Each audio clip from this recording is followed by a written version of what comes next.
और जहां प्रधानमंत्री जी सभा करने के लिए आ रहे हैं, आदरणीय प्रधानमंत्री जी, आप कहते हैं बेटी बचाओ बेटी पढ़ाओ। कल हमारे ऊपर हमला करने के प्रयास में एक जो महिला पार्षद है छाया शर्मा, जिस वार्ड में प्रधानमंत्री जी आ रहे हैं उसी वार्ड की जो पार्षद है, उस महिला पार्षद पर भी अटैक किया गया, स्याही फेंकी गई। बाकी कंप्लेन उन्होंने पुलिस में कराई है। तो आप कहते हैं बेटी बचाओ बेटी पढ़ाओ। सड़क के किस तरफ आपके समर्थक हमला कर रहे हैं, सड़क के उस तरफ जो है आप आ रहे हैं। हम उम्मीद करते हैं कि प्रधानमंत्री जी इस बारे में एक शब्द बोलेंगे। देश के लोगों ने उनको अपना आशीर्वाद दिया, 2 बार प्रधानमंत्री बनाया, लोकतंत्र के द्वारा चुने हुए 140 करोड़ लोगों के प्रधानमंत्री हैं वो, उस पार्षद के भी प्रधानमंत्री हैं जिस पार्षद के ऊपर यह कायराना हमला किया गया है।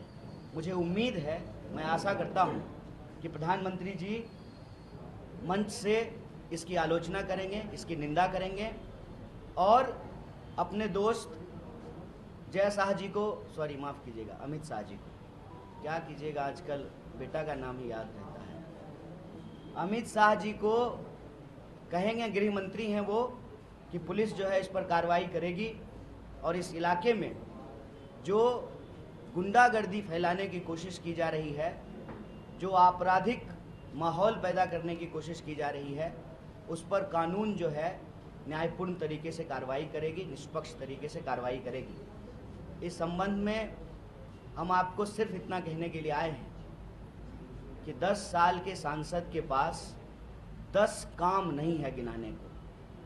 कहते हैं कि 14,000 करोड़ खर्च किए, 14 पत्थर नहीं है शिलान्यास का और उद्घाटन का दिखाने को।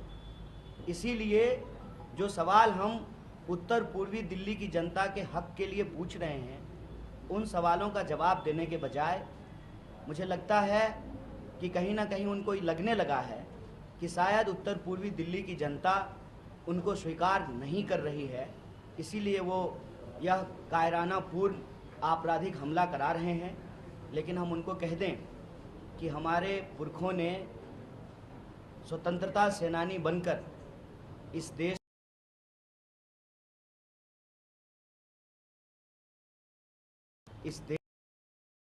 करेंगे।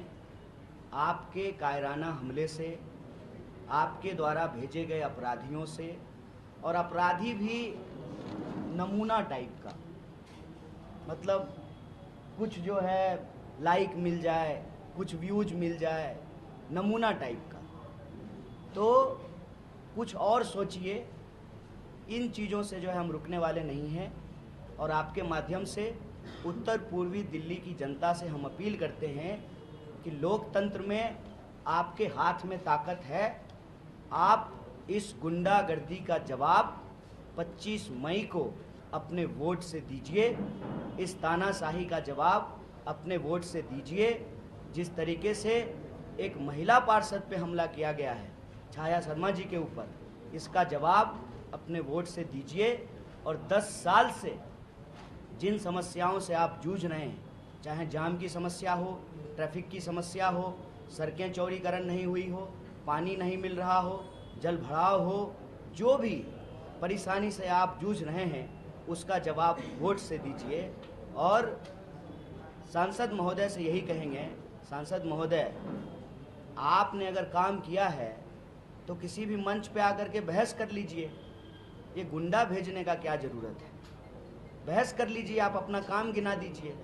और आपने जो 2 गांव गोद लिए थे 2014 में, वो गांव हम घूम करके आए हैं। अगर आपने काम किया है तो अपना काम गिनाइए। विपक्ष को बदनाम करना, नकली वीडियो चलाना, गुंडे भेज करके लोगों को डराना और पैसे से खरीदने की कोशिश, ये हथकंडे हमारे ऊपर काम नहीं करेगा।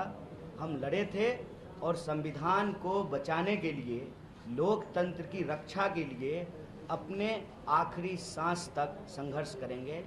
एक बार फिर से आप सभी साथियों का बहुत बहुत धन्यवाद, बहुत बहुत शुक्रिया।